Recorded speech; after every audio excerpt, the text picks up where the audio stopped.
നിർമ്മൽ, അതിൽ ശ്രദ്ധേയമായ ഒരു വസ്തുത എന്നുള്ളത് ഇപ്പോൾ സ്ഥാനാർത്ഥികളെ കുറിച്ച് പറയുമ്പോൾ LDF സ്ഥാനത്ത് ഇപ്പം നിഷ്പക്ഷ വോട്ടുകളുടെ കാര്യം പറയുമ്പോൾ നമ്മൾ ഈ മോർണിംഗ് ഷോ ഒക്കെ അവതരിപ്പിക്കുന്ന ഘട്ടത്തിൽ അതോടൊപ്പം തന്നെ ഗ്രാമങ്ങളിലും നഗരങ്ങളിലൊക്കെ ഒരുപാട് ആൾക്കാരുമായി നമ്മൾ സംഭവിച്ചിട്ടുണ്ട്. പല വിധത്തിലുള്ള രാഷ്ട്രീയ പാർട്ടി പ്രവർത്തകർ, അനുഭാവികൾ, ഒരു രാഷ്ട്രീയത്തിലും വിശ്വാസമില്ലാത്ത ആൾക്കാർ, ഉദ്യോഗസ്ഥർ, അങ്ങനെ സമൂഹത്തിന് പല കോണുകൾപ്പെട്ടവരുമായി നമ്മൾ സംസാരിച്ചിട്ടുണ്ട്.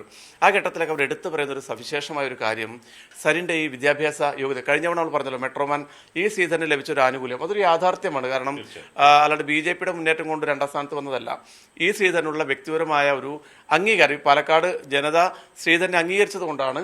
അത് അദ്ദേഹത്തിൻ്റെ പൊളിറ്റിക്കൽ ഒരു കരിയർ നോക്കിയിട്ടല്ലല്ലോ, വളരെ ചുരുങ്ങിയ പൊളിറ്റിക്കൽ കരിയർ, പക്ഷെ അദ്ദേഹത്തിൻ്റെ ഈ പ്രൊഫഷണൽ കരിയർ നോക്കിയിട്ടാണ്. അപ്പോൾ അത് അങ്ങനെ നോക്കുമ്പോൾ പലതരത്തിലുള്ള ആൾക്കാർ നമ്മളോട് പറഞ്ഞത് സരിൻ്റെ ഈ എഡ്യൂക്കേഷണൽ ക്വാളിഫിക്കേഷൻ, സരിൻ വന്ന ഒരു വഴികൾ, അതായത് ഡോക്ടറായിരുന്നു, പിന്നീട് സിവിൽ സർവീസ്, അതൊക്കെ ഉപേക്ഷിച്ചുകൊണ്ടാണ് പൊതുപ്രവർത്തന രംഗത്തേക്ക് വരുന്നത്. പക്ഷേ കോൺഗ്രസിലാണ് അദ്ദേഹം പോയത്. പിന്നീട് അവിടുത്തെ വ്യതിയാനങ്ങളിൽ കൃത്യമായ നിലപാട് രേഖപ്പെടുത്തിക്കൊണ്ട് അദ്ദേഹം പറഞ്ഞതെന്ന് വെച്ചാൽ, ആ ദിവസങ്ങളൊക്കെ എനിക്ക് ഇപ്പോഴും ഓർമ്മ, ഞാനാണ് അദ്ദേഹത്തിൻ്റെ വാർത്താ സമ്മേളനം കവർ ചെയ്യുന്ന ആ ഘട്ടത്തിൽ സ്വാഭാവികമായും അദ്ദേഹം ഈ അധികാര സ്ഥാനത്തിന് വേണ്ടി പാർട്ടി മാറുന്നു എന്നുള്ളതാണ്. പക്ഷെ അദ്ദേഹം പറഞ്ഞതെന്ന് വെച്ചാൽ, എന്നെ LDFൻ്റെ ഭാഗമാക്കുമെങ്കിൽ ഞാൻ സന്തോഷത്തോടെ കൂടെ നിൽക്കും, ഇവിടെ ആര് മത്സരിച്ചാലും അവരുടെ വിജയത്തിന് വേണ്ടി ഞാൻ പൂർണ്ണമായി ഉണ്ടാകുമെന്നുള്ളതാണ്. അപ്പോൾ അങ്ങനെ അധികാര സ്ഥാനമാണെങ്കിൽ അദ്ദേഹത്തിന് സിവിൽ സർവീസിൽ അദ്ദേഹത്തിന് വലിയ വലിയ ഉന്നതമായ പദവികൾ ലഭിക്കുന്ന ഒരാളാണ്. പക്ഷെ അതൊക്കെ മാറ്റിവെച്ചിട്ടാണ് വരുന്നത്. അതേസമയം തന്നെ ഈ പറയുന്ന ആൾക്കാരൊപ്പം തന്നെ നമുക്കറിയാം ശശി തരൂർ, K മുരളീധരൻ സരിനെ കുറിച്ച് പറഞ്ഞത് മിടുക്കനാണെന്ന്, അല്ലേ? മിടുക്കൻ എന്നാ പറഞ്ഞു, രണ്ടുപേരും പറഞ്ഞു മിടുക്കൻ. അതെ. അപ്പോൾ അതൊക്കെ സ്വാഭാവികമായും ഇവിടെ ജനങ്ങൾക്കിടയിലും കോൺഗ്രസിന്റെ തന്നെ ഒരു വിഭാഗം പ്രവർത്തകർക്കിടയിലും ഈ രണ്ട് നേതാക്കൾ പരസ്യമായി പറഞ്ഞു. അറിയാലോ, നിർബന്ധം നമുക്കൊക്കെ ബന്ധമുള്ള, പേഴ്സണൽ ബന്ധമുള്ള കോൺഗ്രസിന്റെ വളരെ പ്രധാനപ്പെട്ട നേതാക്കൾ കഴിഞ്ഞ ഒരു മാസമായി ഇവിടെ ക്യാമ്പ് ചെയ്യുകയാണ്. അവരൊക്കെ നമ്മൾ പല ഘട്ടങ്ങളിലും പേഴ്സണലായി കാണുമ്പോൾ, ഈ പൊളിറ്റിക്സ് സംസാരിക്കുമ്പോൾ അവർ പറഞ്ഞത് സരിന് മികച്ച മുന്നേറ്റം ഉണ്ടാക്കാൻ സാധിക്കുന്നു എന്നുള്ളതാണ്. സരിൻ്റെ ഒരു, അവർക്കും അറിയാം സരിൻ്റെ ഒരു എനർജി എന്ന് പറയുന്നത് ഒരു തെരഞ്ഞെടുപ്പ് രംഗത്ത്, അതുകൊണ്ട് നമ്മൾ ഏറ്റവും ശ്രദ്ധേയമായ രീതിയിലേക്ക് മാറുന്നതിന് വേണ്ടി സരിന് സാധിച്ചിട്ടുണ്ട്. അത് ജനങ്ങൾ അംഗീകരിക്കുകയാണെങ്കിൽ ഒരുപക്ഷെ പാലക്കാട് വലിയൊരു അട്ടിമറി ജയത്തിലേക്ക് തന്നെ LDF വരും എന്ന കാര്യത്തിൽ സംശയമില്ല. കുട്ടൻ നൃപൻ, ഈ പാലക്കാട് DCCയെ സംബന്ധിച്ചിടത്തോളം സരിൻ സ്ഥാനാർത്ഥിയായി വന്നേക്കണം എന്നൊരാഗ്രഹമൊക്കെ ഉണ്ടായിരുന്നു. പക്ഷേ ആ സ്ഥാനത്തേക്ക് രാഹുൽ മാങ്കൂട്ടത്തിൽ വന്നതിനെ അംഗീകരിക്കാൻ കഴിയാത്ത, മനസ്സില്ലാത്ത പലരും ഇപ്പോഴും അവിടെയുണ്ട്. അതായത് കോൺഗ്രസിൽ തന്നെ ആ ഒരു അതൃപ്തി പുകയുന്നുണ്ട് ഇപ്പോഴും എന്നതാണ്.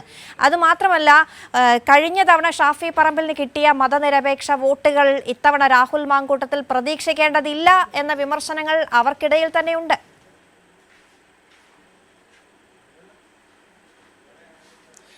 അതിനകത്തുള്ളൊരു കാര്യം, അതായത് ഇപ്പോൾ DCCയുടെ കത്ത് കൈരളിയാണ്, നിർഭനാണത് പുറത്തു വിടുന്നത്.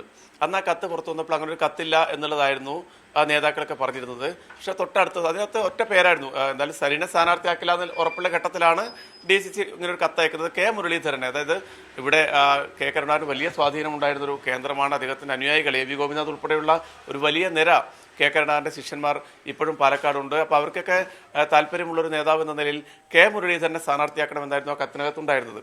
പക്ഷേ ആ കത്തില്ല എന്ന് പറഞ്ഞ് തൊട്ടടുത്ത ദിവസം നമ്മൾ ആ കത്തിൻ്റെ ഒറിജിനൽ നമ്മൾ പുറത്തുവിടും. അതിനകത്ത് കൃത്യമായി ഒപ്പിട്ട ആൾക്കാരുടെ പേരുകൾ നിർഭൻ പറയും. VK ശ്രീകണ്ഠൻ MP ഉൾപ്പെടെയുള്ള ആൾക്കാരുടെ പേരുകളൂടെ ഒന്ന് പറയും.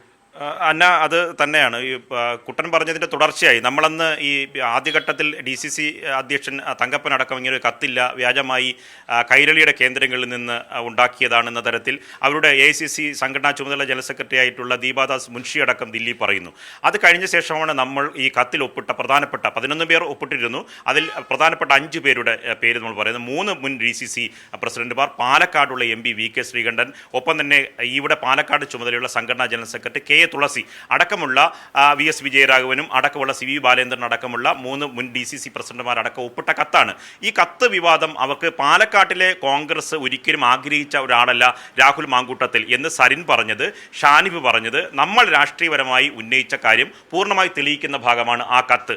ആ കത്ത് വിവാദത്തിൽ നിന്ന് തലയൂരാൻ അവർ ഒരുപാട് ആദ്യത്തെ 1.5 ആഴ്ച UDF കഷ്ടപ്പെട്ടു. മാത്രമല്ല VD സതീശൻ അവസാനം സ്ഥാനാർത്ഥിക്ക് ഷാഫി പറമ്പിൽ നിർദ്ദേശം നൽകി, ഈ ചോദ്യങ്ങളോട് നിങ്ങൾ പ്രതികരിക്കേണ്ട, സ്ഥാനാർത്ഥി സ്ഥാനാർത്ഥി UDFന്റെ സ്ഥാനാർത്ഥി 2 ദിവസം മാധ്യമങ്ങൾക്ക് മുന്നിൽ മുഖം തരാതെ, മൈക്കുകൾക്ക് മുന്നിൽ മുഖം തരാതെ മാറി നിൽക്കേണ്ടി വന്നു. ഇതുപോലെ തന്നെയാണ് നമ്മൾ രണ്ടാമത് പുറത്തുവിട്ട പെട്ടി വിവാദം, കള്ളപ്പണ വിവാദം. ആ കള്ളപ്പണ വിവാദവുമായി ബന്ധപ്പെട്ട് ആദ്യഘട്ടത്തിൽ അവർ തിരസ്കരിച്ചു.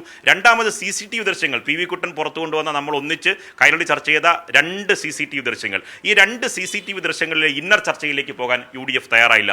3 കാറുകൾ എന്ത് വന്നു, വസ്ത്രവുമായി എന്ത് വന്നു, വസ്ത്രം എന്തിനെ പരസ്പരം റൂമിൽ കൊണ്ടുപോയി ഷെയർ ചെയ്തു, അവിടെ വെച്ച് എന്തിനാണ് അവിടെ VK ശ്രീകണ്ഠൻ എത്തി, ഈ ചോദ്യങ്ങൾ അവരെ തുടർച്ചയായി അലട്ടിക്കൊണ്ടിരുന്നു. അതിനൊക്കെ ശേഷമാണ് ഈ പറഞ്ഞ കെ മുരളീധരൻ വന്ന് എതിരായി പറയുന്നത്, ചാണ്ടി ഉമ്മൻ വന്ന് എതിരായി പറയുന്നത്. അവസാനത്തെ 4 ദിവസം കിടക്കുമ്പോഴാണ് RSSന്റെ വിഷം തുപ്പുന്ന, എല്ലാ തരത്തിലും മത വിദ്വേഷം പരത്തുന്ന സന്ദീപ് വാര്യരെ പോലെയുള്ള BJP കെ സുരേന്ദ്രൻ പറയുന്നതിനേക്കാൾ തീവ്ര ഹിന്ദുത്വ നിലപാട് സ്വീകരിക്കുന്ന സന്ദീപ് വാര്യരെ ഒരു തരത്തിലുള്ള ജാള്യതയുമില്ലാതെ ആ UDFന്റെ മണ്ഡലം കമ്മിറ്റി ഓഫീസിൽ നിന്ന് ഈ കാവി ഷാൾ മാറ്റിയിട്ട് ആ ത്രിവർണ്ണ ഷാൾ അണിയിച്ച് KPCC പ്രസിഡന്റ് VD സതീശനെ സ്വീകരിക്കുന്ന കാഴ്ചയാണ്. അത് കഴിഞ്ഞിട്ട് അദ്ദേഹത്തിന് എവിടേക്ക് പോകേണ്ടി വന്നു? സന്ദീപ് വാര്യർക്ക് പിറ്റേന്ന് രാവിലെ പുലർച്ചയോടുകൂടി പാണക്കാട് പോകേണ്ടി വന്നു. പാണക്കാട് എന്തുകൊണ്ട് പോയി എന്ന് പറഞ്ഞാൽ ന്യൂനപക്ഷങ്ങൾക്കിടയിൽ ഇത് വലിയ തരത്തിൽ ആഘാതം ഉണ്ടാക്കിയിട്ടുണ്ട്. ഘടകകക്ഷി നേതാവിനെ കാണാൻ പോയതെന്നാണ് ഇപ്പോൾ അവർ പറഞ്ഞായോ. അങ്ങനെയാണെങ്കിൽ മറ്റ് ഘടകകക്ഷി നേതാക്കളെ കാണാൻ പോകുമായിരുന്നു.